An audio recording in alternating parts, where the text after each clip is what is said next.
Kenapa seringkali Tuhan izinkan kita ini dalam pergumulan? Kadang-kadang setelah kita ini mengalami pergumulan, kita belajar lagi untuk mengandalkan Tuhan. Tapi ketika nggak ada pergumulan, orang kadang mulai lupa. Ya, dan dia tidak lagi mengandalkan Tuhan. Shalom. Bagaimana kabarnya hari ini? Luar biasa. Saya percaya semua tentunya luar biasa, sekalipun lagi ada masalah, ada persoalan, tapi kita semua tetap luar biasa. Terima kasih buat kepercayaannya ya, buat Pak Gembala dan seluruh pengerja juga dan seluruh jemaat yang ada di sini. Ya, saya berterima kasih saya boleh ada berdiri depan saudara. Saudara, hari-hari ini kita percaya bahwa ya, seperti yang firman Tuhan tulis, tentunya akhir zaman tidak akan semakin baik. Tetapi firman Tuhan juga berkata, orang yang hidup mengandalkan Tuhan akan tetap melihat penyertaan Tuhan. Amin. Ya, kita tadi juga Pak Wigan sudah berkata, biar kita ini tidak menjadi Kristen yang hanya mendengarkan firman, tapi kita mau menjadi pelaku-pelaku firman Tuhan. Karena akan ada perbedaan antara orang yang melakukan firman dengan orang yang hanya ke gereja, duduk, diam, dengar, lalu pulang. Ya, selalu Tuhanlah yang menilai hidup kita dan Tuhanlah yang akan memberi upah kepada mereka yang setia. Langsung saja kita buka firman Tuhan dari 2 Samuel pasal yang ke-24. Kita akan lihat sama-sama dan kita bisa belajar dari setiap firman Tuhan di Alkitab. Ya, saya percaya pasti banyak nilai. 2 Samuel pasal yang 24 mulai dari ayat yang pertama. Kalau saudara lihat di Alkitab, judul perikopnya adalah ya, pendaftaran dan hukuman. Di sana judul perikopnya ya. Iya, kita baca bersama 1, 2, 3. Bangkitlah pula murka Tuhan terhadap orang Israel. Ia menghasut Daud melawan mereka. Firman-Nya, pergilah, hitunglah orang Israel dan orang Yehuda. Ya, kalau kita baca di sini, bangkitlah murka Tuhan terhadap orang Israel, lalu Tuhan menghasut Daud. Tuhan membujuk Daud. Saya percaya kenapa juga Tuhan membujuk Daud, pasti karena Tuhan sudah tahu hatinya. Tuhan itu Tuhan yang menilai hati. Ya, makanya segala sesuatu yang terjadi dalam hidup kita itu, ya semuanya Tuhan turut bekerja, saya percaya. Dan di sana dikatakan ayat yang kedua, lalu berkatalah raja kepada siapa? Yoab dan para panglima tentara yang bersama-sama dengan dia. Jelajahilah segenap suku Israel dari Dan sampai Beersheba, adakanlah pendaftaran di antara rakyat supaya aku tahu jumlah mereka. Kita tahu Daud adalah seorang raja yang sangat disertai Tuhan dan dia sangat mengandalkan Tuhan. Di dalam segala hidupnya dia sangat mengandalkan Tuhan. Dari awal ketika dia mengalahkan Goliat dalam sebuah pertempuran, Goliat datang membawa tombak, ya pedang, lembing, dan Goliat menertawakan Daud. Dia berkata, kamu pikir aku ini anjing, kamu datang kepadaku hanya bawa batu. Tapi Daud berkata, engkau bisa datang kepadaku membawa tombak, lembing, pedang, tetapi aku mendatangi engkau dengan nama Tuhan Allah yang akan memberikan aku kemenangan. Dari situ kita bisa melihat bahwa dari awal Daud diangkat Tuhan dengan luar biasa. Musuhnya itu gak tanggung-tanggung Goliat, tapi dia sangat mengandalkan Tuhan. Kalau dilihat dari postur body, dari kekuatan, dari terlatihnya dia militer, Daud tuh nggak ada apa-apanya dengan Goliat yang sejak dari mudanya dia sudah latihan perang. Tapi Daud sangat mengandalkan Tuhan.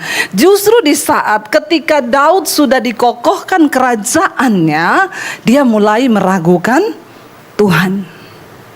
Saudara lihat ya, kenapa seringkali Tuhan izinkan kita ini dalam pergumulan. Kadang-kadang setelah kita ini mengalami pergumulan, kita belajar lagi untuk mengandalkan Tuhan. Tapi ketika nggak ada pergumulan, orang kadang mulai lupa. Ya, dan dia tidak lagi mengandalkan Tuhan. Ketika Daud kerajaannya mulai kokoh di 1 Samuel 24, 2 Samuel ini kita lihat itu perjalanan panjang Daud. Dia melawan bangsa-bangsa, dia mengalahkan semua, bahkan dia sudah lolos dari kejaran Saul dan Absalom anaknya sendiri ingin membunuh dia. Ada begitu banyak hal yang sudah Daud jalani. Tetapi selama perjalanan itu dia terus mengandalkan Tuhan. Berapa kali dia mau bunuh, dia harusnya mati, tapi Tuhan luputkan karena Daud mengandalkan Tuhan. Tetapi justru ketika kerajaannya kokoh, Daud mulai punya ketakutan, saudara. Dia menghitung seluruh jumlah suku Israel, bangsa Israel. Ayat yang ketiga berkata di sana, kita baca bersama. Lalu berkatalah Yoab kepada raja, Raja Daud tentunya. Yoab ini panglima perangnya. Kiranya Tuhan Allahmu menambahi rakyat 100 kali lipat daripada yang sekarang, daripada sekarang, dan semoga mata tuanku raja sendiri melihat. Tetapi mengapa tuanku raja menghendaki hal ini? Sampai Yoab tuh bingung, kenapa Daud tiba-tiba menyuruh menghitung. Ayat 4 dikatakan, namun titah raja itu terpaksa diikuti oleh Yoab dan oleh para panglima tentara. Maka pergilah Yoab dan panglima-panglima tentara itu atas perintah raja untuk mengadakan pendaftaran di antara bangsa Israel. Ini diadakan sensus, saudara. Daud ingin tahu berapa jumlah dari orang Israel. Mereka menyeberangi sungai Yordan, lalu mulai dari Arur dan dari kota yang terletak di tengah-tengah lembah ke arah Gad dan juga Yaeser. Kemudian sampailah mereka ke Gilead dan ke Kades di negeri orang Het. Selanjutnya sampailah mereka ke Dan, dan dari Dan mengambil jurusan ke Sidon. Jadi mereka itu menjelajah, saudara bisa bayangkan dulu belum ada kendaraan, belum ada alat bantu dengan seadanya. Ini adalah satu tugas yang sangat berat. Kemudian sampailah mereka ke tempat yang berkubu, Tirus, dan ke segala kota orang Hewi dan orang Kanaan. Akhirnya tibalah mereka di bagian selatan Yehuda di Berseba. Setelah mereka menjelajah seluruh negeri itu, sampailah mereka kembali ke Yerusalem setelah lewat 9 bulan dan 20 hari. Jadi berapa lama dihitung? 9 bulan 20 hari, hampir setahun loh, saudara. Ayat 9, lalu Yoab memberitahukan kepada raja hasil pendaftaran rakyat. Orang Israel ada 800.000 orang perangnya yang dapat memegang pedang. Jadi ada dikatakan di sana 800.000 orang yang siap untuk berperang. Mereka bisa memegang pedang. Dan orang Yehuda ada 500.000. Saudara, ketika Daud menyuruh menghitung lalu ketahuan jumlah berapa yang bisa pasukan untuk berperang, apa yang Daud alami? Kita baca ayat yang ke-10. Di sana dikatakan apa, saudara? Ayat yang ke-10. Baca bersama 1, 2, 3. Tetapi berdebar-debarlah hati Daud setelah ia menghitung rakyat. Lalu berkatalah Daud kepada Tuhan, aku telah sangat berdosa karena melakukan hal ini. Maka sekarang dikatakan apa? Tuhan, jauhkanlah kiranya kesalahan hambamu, sebab perbuatanku itu sangat bodoh. Iya, saya kepanasan di sini, saudara, karena memang ini lampu nggak apa-apa, untuk kebutuhan kamera memang harus seperti ini. Saudara boleh duduk nyaman di situ. Makanya saya sudah berkeringat, saudara tidak perhatikan firman, kebangetan. Saudara, dikatakan di sana akhirnya ketika tahu jumlah, ketika mengetahui berapa yang dia punya, dikatakan di sana Daud menjadi apa? Tadi di sana dikatakan apa? Daud berdebar-debar. Waktu dia tahu jumlah kekuatan rakyatnya, maka Daud menjadi berdebar-debar. Itu apa, saudara? Kata lainnya berdebar-debar apa? Ada orang di sini? Bahasa lain dari berdebar-debar itu apa? Jantungan, no? Itu bahasa kerennya. Tuh, berdebar-debar itu berarti jantungan. Itu terjadi karena apa? Takut. Ketika Daud mengetahui kekuatan bangsanya, justru dia menjadi ketakutan. Kenapa, saudara? Karena ternyata kekuatannya itu tidak seberapa. Amin. Saudara, pernahkah engkau menyadari bahwa kekuatan kita ini sebagai manusia itu tidak seberapa? Makanya jangan pernah berhenti mengandalkan Tuhan. Amin. Kita ini nggak punya kekuatan apa-apa. Kenapa kita nggak boleh mengandalkan kekuatan kita? Waktu Daud tahu, dia menjadi takut. Lah, selama ini lu ngapain aja, Daud? Kamu pergi berperang, kamu nggak pernah perhitungkan jumlah pasukanmu, kamu nggak pernah perhitungkan jumlah kekuatanmu, tapi Tuhan memberi kemenangan. Tapi justru sekarang di saat semua keadaan sudah baik, Daud mencoba dengan kesombongannya ingin tahu seberapa besar jumlah kekuatannya. Saudara, jangan engkau pernah taruh harapanmu pada hartamu, katakan. Ya, harta itu terbatas, uang itu bisa habis dalam sekejap. Tuhan bisa bikin orang miskin. Jangan taruh harapan hidupmu pada kekuatan, kesehatan. Saya setuju saudara hari-hari ini olahraga gym untuk sehat. Ya, saya setuju kalau olahraga itu untuk sehat, bukan untuk umur panjang. Bilang amin. Karena umur itu di tangan. Saya ditawari orang, Bu, mau suplemen nggak, Bu? Ini bagus kalau ibu minum rutin, katanya bertambah 2 tahun umurnya. Saya bilang, siapa yang kasih tahu begitu? Terkutuklah orang yang mengandalkan manusia, yang mengandalkan suplemen. Kenapa saudara minum vitamin? Supaya saudara sehat. Kenapa saudara olahraga? Supaya saudara sehat. Kita nge-gym bukan supaya kita umur panjang. Amin. Atlet gym mati di tempat gym, ketindisan barbel. Umurnya berapa? Muda. Tiap hari dia jaga makan, tiap hari dia timbang apa yang harus dia makan. Tapi matinya sangat muda karena ketiban. Itu umur saudara, katakan amin. Jangan engkau berpikir ketika engkau bisa jaga kesehatan, engkau minum makan yang sehat, oh umurku tambah. No lo saudara. Ya, saya sama suami juga ini lagi ngurusin badan. Saya lihat Pak Wigan udah kurus ya Pak ya. Haleluya, puji Tuhan. Haleluya. Nggak usah tepuk tangan, nanti dia sombong. Ya, puji Tuhan loh. Saya tadi tanya kenapa Pak? Wah, puasa ya. Jadi makannya itu sekarang kan orang lagi pada makan 16 jam. Puji Tuhan ya. Iya, saya juga dengan suami ini lagi kurusin badan. Ya terlihat lah ya. Dulu suami juga gede, saya juga gede. Kita ini jaga kesehatan, kita kurangin makan. Ya, yang ini biasanya makan dulu 1 piring, sekarang 1 piring berdua. Kita olahraga mulai. Kenapa? Bukan supaya umur panjang. Ya, karena hidup itu sudah berat. Kalau badan kita berat, maka semakin. Jadi harus dijaga berat badan supaya tidak semakin menambah berat hidup. Ya, karena kalau berat beban, sudah beban hidup berat, badan berat juga semakin berat. Ya, jadi tolong bapak-bapak yang perutnya mulai ke depan, ya kurang-kurangilah, bisa kok turun ya. Saya tuh cuma bingung aja, dulu saya hamil 9 bulan perut saya besar.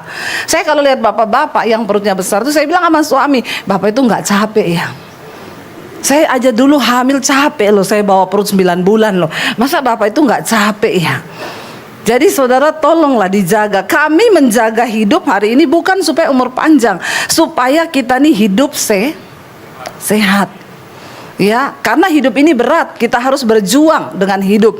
Tapi bukan berarti setelah saudara jaga makan, saudara olahraga, saudara minum vitamin, oh hidupnya umurnya panjang. Halo, umur itu di tangan Tuhan. Kenapa kita nggak boleh menaruh kepercayaan pada diri kita sendiri? Karena manusia itu terbatas, saudara. Nggak ada satupun dari kita yang bisa bikin cerita hidup ini. Hidup ini berubah sewaktu-waktu. Dan kita nggak punya cukup kekuatan kalau kita nggak dekat dengan Tuhan. Saya tuh saudara ya beberapa waktu yang lalu dapat kabar luar biasa. Saya saksikan ini saudara, biar kita mengambil hikmah. Saya pelayanan ke satu daerah, ada satu ibu, dia bilang, Bu Debbie doain anak saya dong, sudah menikah 3 tahun gak punya anak. Saya doakan anak itu, saya panggil, saya tumpangi tangan di perutnya, dalam nama Yesus Tuhan beri dia anak, segera hamil.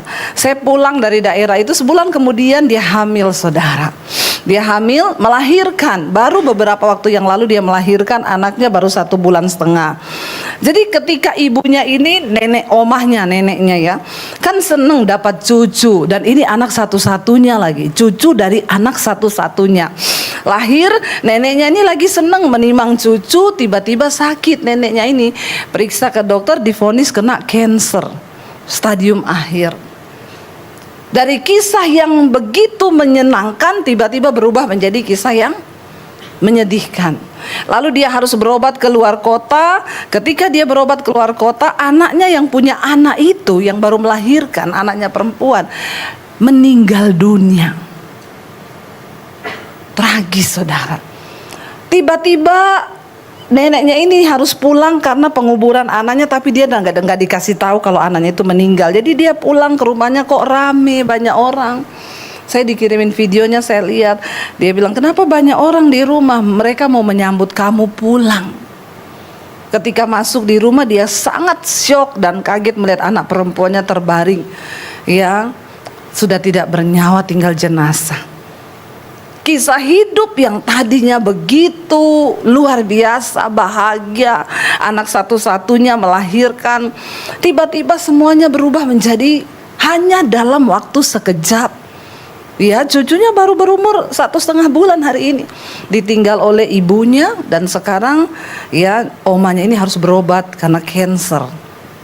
Saya dari situ melihat manusia itu begitu rapuh kita ini, saudara. Kisah hidup itu berubah dalam waktu sekejap. Ya, kenapa kita nggak boleh menaruh harapan kepada diri kita? Makanya benar Alkitab berkata, terkutuklah orang yang mengandalkan dirinya sendiri, ya, yang mengandalkan kekuatannya. Kita nggak punya kekuatan apa-apa, tapi saya bersyukur ibu dari anak ini, saya takut dia menyalahkan Tuhan kan.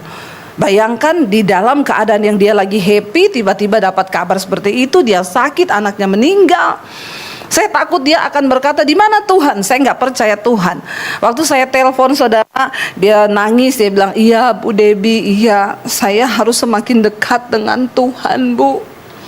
Saya harus semakin dekat sama Tuhan. Dia sambil nangis, saudara. Wow, saya bersyukur karena ibu ini pada akhirnya memutuskan bahwa dia harus semakin dekat dengan Tuhan. Kita nggak punya cukup kekuatan untuk hadapi hidup ini, saudara. Semua kisah bisa berubah sewaktu-waktu tanpa kita tahu. Kita semua berharap hidup ini akan baik-baik saja. Kita berharap semua kisah hidup ini, kisah anak-anak kita, cucu kita, semua akan berjalan baik-baik saja. Tapi ini hidup. Kita nggak bisa pegang kendali atas cerita hidup kita. Ada yang namanya takdir yang kita nggak bisa hindari. Kenapa kita harus terus mengandalkan Tuhan? Kenapa kita harus dekat dengan Tuhan, saudara? Kita dekat dengan Tuhan bukan supaya kita nggak ada masalah di hidup ini. Kita dekat dengan Tuhan karena dunia ini memang gudangnya masalah. Dunia ini sudah tercemar. Dunia ini tempatnya persoalan. Dan kita dekat dengan Tuhan supaya ketika masalah itu datang, pencobaan itu datang, kita tetap punya kekuatan sebab kita dekat dengan Tuhan. Sebab dialah satu-satunya sumber kekuatan kita. Hidup ini bisa berubah sewaktu-waktu, gak ada yang tahu. Tapi diberkatilah orang yang terus mengandalkan Tuhan. Ketika Daud sudah berada di puncak kesuksesannya, dia justru mulai mengandalkan kekuatannya sendiri. Tapi ketika dihitung, dia baru tahu, ya ampun, ternyata tidak seberapa kekuatan yang aku punya. Lalu berdebar-debarlah hati Daud setelah ia menghitung rakyat. Lalu berkatalah Daud kepada Tuhan, aku telah sangat berdosa karena melakukan hal ini. Maka sekarang Tuhan, jauhkanlah kiranya kesalahan hamba-Mu, sebab perbuatanku itu sangat bodoh. Daud akhirnya menyadari bahwa hatinya sudah jauh dari Tuhan, bahwa dia sudah mulai tidak lagi mengandalkan Tuhan. Dia sadar ternyata kekuatannya tidak seberapa. Lalu saudara, apa yang terjadi? Ayat 11, setelah Daud bangun daripada waktu pagi, datanglah firman Tuhan kepada Nabi Gad, pelihat Daud, demikian. Pergilah, katakanlah kepada Daud, beginilah firman Tuhan, 3 perkara kuhadapkan kepadamu, pilihlah salah satu daripadanya, maka aku akan melakukannya kepadamu. Karena Daud sudah sangat berdosa dengan meragukan Tuhan, padahal selama ini Tuhan yang memberikan dia kemenangan. Tuhan harus menghukum dia, saudara, nggak bisa luput. Tapi Tuhan suruh pilih 3 hukuman yang akan dia pilih. Yang ayat yang ke-13 berkata, kemudian datanglah ya Gad kepada Daud. Dia memberitahukan kepadanya dengan berkata kepadanya, akan datangkah menimpa engkau 3 tahun kelaparan di negerimu? Atau maukah engkau melarikan diri, ya 3 bulan lamanya dari hadapan lawanmu, sedang mereka itu mengejar engkau? Atau adakah 3 hari penyakit sampar di negerimu? Maka sekarang pikirkanlah dan timbanglah, jawab apa yang harus kusampaikan kepada yang mengutus aku. 3 penghukuman. Daud disuruh pilih. Kamu pilih, ya, kamu akan datang kelaparan selama 3 tahun di negerimu, atau maukah engkau dikejar oleh musuhmu, ya, dan engkau harus lari daripada mereka selama 3 bulan? Atau maukah, ya, engkau kena penyakit sampar dan akan banyak orang yang mati? Lalu berkatalah Daud ayat 14 kepada Gad, sangat susah hatiku, biarlah kiranya kita jatuh ke dalam tangan Tuhan, ya, sebab besar kasih sayangnya, tetapi janganlah aku jatuh ke dalam tangan manusia. Daud memilih hukuman yang langsung berhadapan dengan tangan Tuhan. Dia nggak mau jatuh ke tangan musuh. Dia mau itu hukuman yang datang dari Tuhan saja, langsung berhadapan dengan Tuhan. Saudara, kita belajar hari ini, ketika kita mau mengandalkan kekuatan kita sendiri, maka Alkitab berkata terkutuklah. Ada penghukuman, ada harga yang harus kita bayar. Mari kita sungguh-sungguh menjadi orang yang menaruh harapan kita hanya kepada Tuhan. Lalu ayat 15, jadi Tuhan mendatangkan penyakit sampar kepada orang Israel dari pagi hari sampai waktu yang ditetapkan. Maka matilah dari antara bangsa itu, dari Dan sampai Betsheba. Berapa banyak orang? 70.000 orang mati. 70.000 itu banyak atau sedikit, saudara? Banyak. Harga dari sebuah hati yang mulai jauh dari Tuhan. Akan banyak proses, akan banyak kerugian yang kita alami kalau kita ini hidup jauh dari Tuhan. Hidup mengandalkan Tuhan bukan hanya terlihat dari saudara datang ke gereja setiap hari Minggu.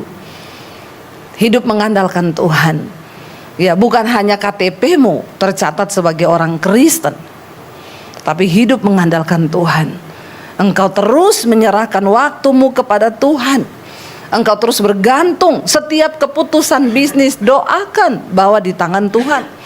Setiap engkau mau melakukan sesuatu, bilang Tuhan, kalau engkau berkenan Tuhan, biarlah Tuhan yang menuntut jalan-jalan hidup kami. Apapun yang mau engkau kerjakan, katakan Tuhan, sertai Tuhan. Dan biarlah Tuhan yang ambil alih. Maka engkau berani berkata, kalau ini memang darimu Tuhan terjadi, kalau tidak maka Tuhan batalkan semuanya.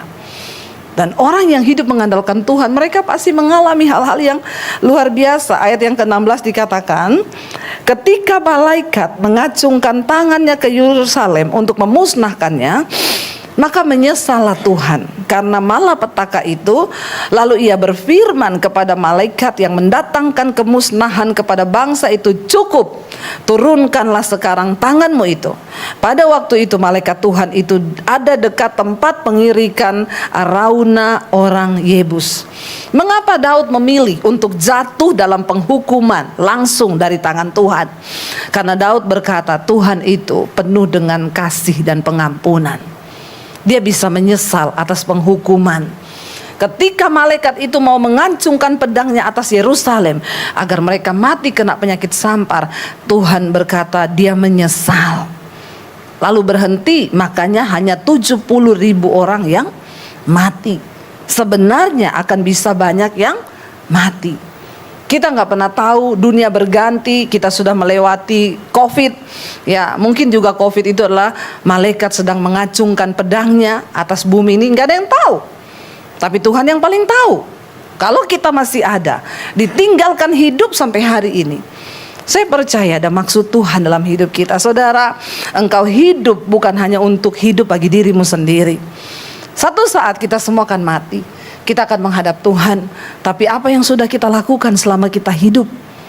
Mari kita bekerja untuk pekerjaan Tuhan.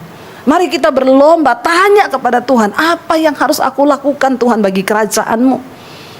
Karena aku hidup bukan cuma untuk hidup. Ada rencana Tuhan dalam hidupku yang harus aku genapi. Ketika saya mau membangun sekolah Alkitab di Bandungan, saudara, puji Tuhan, Hampir selesai, harusnya kami sudah peresmian bulan Agustus kemarin, tapi masih ada beberapa yang kurang. Waktu kami mau membangun, saya ini bilang sama suami saya, pasti uang kita tuh nggak cukup. Saya ini bukan orang kaya yang punya uang puluhan miliar di rekening, tapi kenapa Tuhan suruh saya bangun sekolah Alkitab itu? Saya nggak punya cukup uang. Lalu saya bilang sama suami saya gini, gampang say, nanti kalau sudah mulai pembangunan, kita taruh aja nomor rekening di YouTube. Ya, yang nonton channel saya setiap hari pagi itu hampir 100.000, sore itu 50.000 sampai 60.000. Kita taruh aja untuk pembangunan sekolah misi, saudara bisa menabur ke nomor sekian. Gampang, pasti selesai. Tapi waktu kami mau melakukan itu, tiba-tiba Tuhan tegur saya. Coba kamu lakukan itu. Itu tanda bahwa engkau tidak mengandalkan aku. Jangan engkau merekayasa pekerjaanku. Saya langsung ngomong ke suami, karena kita ini bukan gereja, saudara. Saya bilang ke suami saya, enggak usah saya. Jangan ditulis di layar. Karena kami ini sudah komitmen dari awal, kita nggak akan tulis nomor rekening di layar. Saya bilang, kalau kita coba-coba bertindak begitu, maka Tuhan tidak akan campur tangan loh. Ya, kalau gitu enggak jadi ya. Ya udah, kita dengan iman aja. Sampai hari ini pembangunan itu sudah selesai, sekarang tinggal finishing. Saya melihat, saudara, uang saya bukan semakin habis, tapi Tuhan semakin memberkati dengan begitu luar biasa. Amin, saudara. Jangan coba merekayasa Tuhan dengan cara pikir kita, dengan apa yang kita pikir bisa. Waktu kita hidup mengandalkan Tuhan, coba saudara, saya ketika dalam pembangunan mau ngecat aja, pemborongnya bilang, Bu, nanti kita mau cat ya, ini nanti kira-kira kita butuh gini-gini. Tiba-tiba ada toko cat WA saya nggak pernah cerita, saya nggak pernah ngomong di layar TV atau di mana, saudara, kita lagi ngecat, butuh cat. No, tiba-tiba ada orang, Bu, saya dari toko cat, Bu, di Bandung, Ibu butuh cat nggak? Kok yo pas loh. Saya bilang, iya, ini nomor telepon pemborong saya, Ibu hubungi aja. Pabrik kasur datang ngasih kasur. Tiba-tiba kemarin saya bilang sama suami gini, say, udah selesai semuanya loh. Kita kok nggak kepikiran kita cari furniture loh. Belum ada loh tempat tidur, furniture, meja, kursi. Oh iya ya. Saya bilang, ya udah kita cari yang murah-murah aja. Saya mau pelayanan ke Surabaya. Tiba-tiba ada orang WA, Bu, shalom, saya bisa telepon nggak? Saya balas, iya silakan. Kenapa, Bu? Saya ini dari pabrik furniture, Bu. Kami punya pabrik di Malang. Ibu kapan datang ke Surabaya? Bisa mampir ke Malang. Oh, minggu depan saya ke Surabaya. Ibu bisa mampir di pabrik kami. Tuhan suruh, Bu, kami semua yang akan isi furniture di sekolah Alkitab Ibu. Loh, kok yo pas waktunya? Saya tuh melihat, dan kalau saya bilang sama suami saya, kalau kita udah taruh nomor di layar, kita tidak akan melihat mujizat demi mujizat yang Tuhan kerjakan. Sampai pada akhir, saudara, saya melihat, ya ayo, kenapa kita ini nggak boleh mengandalkan kekuatan kita sendiri? Lihat, ketika Daud mulai mengandalkan kekuatannya, dia takut dan penghukuman datang. Dan apa yang terjadi, saudara? Akhirnya ya Daud berkata ayat 17, dan berkatalah Daud kepada Tuhan, ketika dilihatnya malaikat yang tengah memusnahkan bangsa itu demikian, sesungguhnya aku telah berdosa dan aku telah membuat kesalahan. Tetapi domba-domba ini, apakah yang dilakukan mereka? Biarlah kiranya tanganmu menimpa aku dan kaum keluargaku. Daud akhirnya menyesal di hadapan Tuhan. Dia bilang, Tuhan, bangsa Israel, rakyat ini tidak bersalah. Jatuhkanlah penghukuman itu atasku dan keluargaku. Tapi Tuhan sudah mengampuni dan dia sudah menyesal. Hari ini, saudara, belum terlambat. Kita akan menghadapi tantangan ke depan. Alkitab bilang tidak akan semakin baik dunia ini. Tapi orang yang terus mengandalkan Tuhan, mereka akan melihat pembelaan Tuhan. Ingat, kita hidup bukan hanya berjuang untuk sesuatu yang ada di dunia ini saja, tapi kita sedang berjuang untuk sesuatu yang sampai pada kekekalan. Hidup kita bukan di dunia ini. Tujuan kita bukan di sini. Di sini itu hanya sementara. Alkitab berkata kita hanya perantau di dunia ini. Saudara dan saya, satu saat kita akan menghadap Tuhan. Dan di sanalah kita akan memulai hidup yang sesungguhnya. Dan apa yang sudah kita lakukan selama kita ada di dunia, itulah yang akan menjadi bekal kita menghadap Tuhan. Karena semua akan berdiri di hadapan tahta pengadilan Kristus untuk memberikan pertanggungan jawab. Biarlah hari-hari ini kita mau semakin dekat dengan Tuhan. Ya, saya undang para imam musik maju ke depan. Ya, namun sebelumnya saya pengen kita baca satu ayat, saudara. Ya, kita mau lihat kenapa kita ini tidak boleh mengandalkan kekuatan kita. Mari kita buka di dalam Yakobus, saudara. Ya, kita mau sama-sama terus berusaha ya, supaya hidup kita ini berkenan kepada Tuhan, supaya kita ini senantiasa ada di dalam ya perkenanannya. Hanya dengan itulah kita ini bisa luput, saudara. Kita baca Yakobus pasal yang keempat, ayat yang kita lihat bersama, saudara. Maaf, Yakobus pasal ini tidak ada di dalam ini saya, tapi tiba-tiba ya. Nah, Yakobus 4 ayat yang ke-13, saudara. Kita lihat bersama Yakobus 4 ayat 13. Nah, dikatakan jangan melupakan Tuhan dalam perencanaan. Ini salah satu cara kita hidup mengandalkan Tuhan. Ayat 13 berkata, baca 1, 2, 3. Jadi sekarang, hai kamu yang berkata, hari ini atau besok kami akan berangkat ke kota Anu. Di sana kami akan tinggal setahun dan berdagang serta mendapat untung. Ayat 14. Sedang kamu tidak tahu apa yang akan terjadi besok. Apakah arti hidupmu? Hidupmu itu sama seperti uap yang sebentar saja kelihatan lalu lenyap. Ayat 15. Sebenarnya kamu harus berkata, jika Tuhan menghendakinya, kami akan hidup dan berbuat ini dan itu. Ayat 16. Tetapi sekarang kamu memegahkan diri dalam congkakmu, dan semua kemegahan yang demikian adalah salah. Jadi jika seorang tahu bagaimana ia harus berbuat baik tetapi ia tidak melakukannya, ia berdosa. Betapa seringnya kita melakukan perencanaan tanpa melibatkan Tuhan. Ingat, umur kita, usia kita itu Tuhan yang pegang. Sehebat apapun suplemen yang kau minum, sehebat apapun engkau berolahraga, engkau menjaga kesehatan, umur itu ada di tangan Tuhan. Bahkan engkau tidak tahu apa yang akan terjadi besok.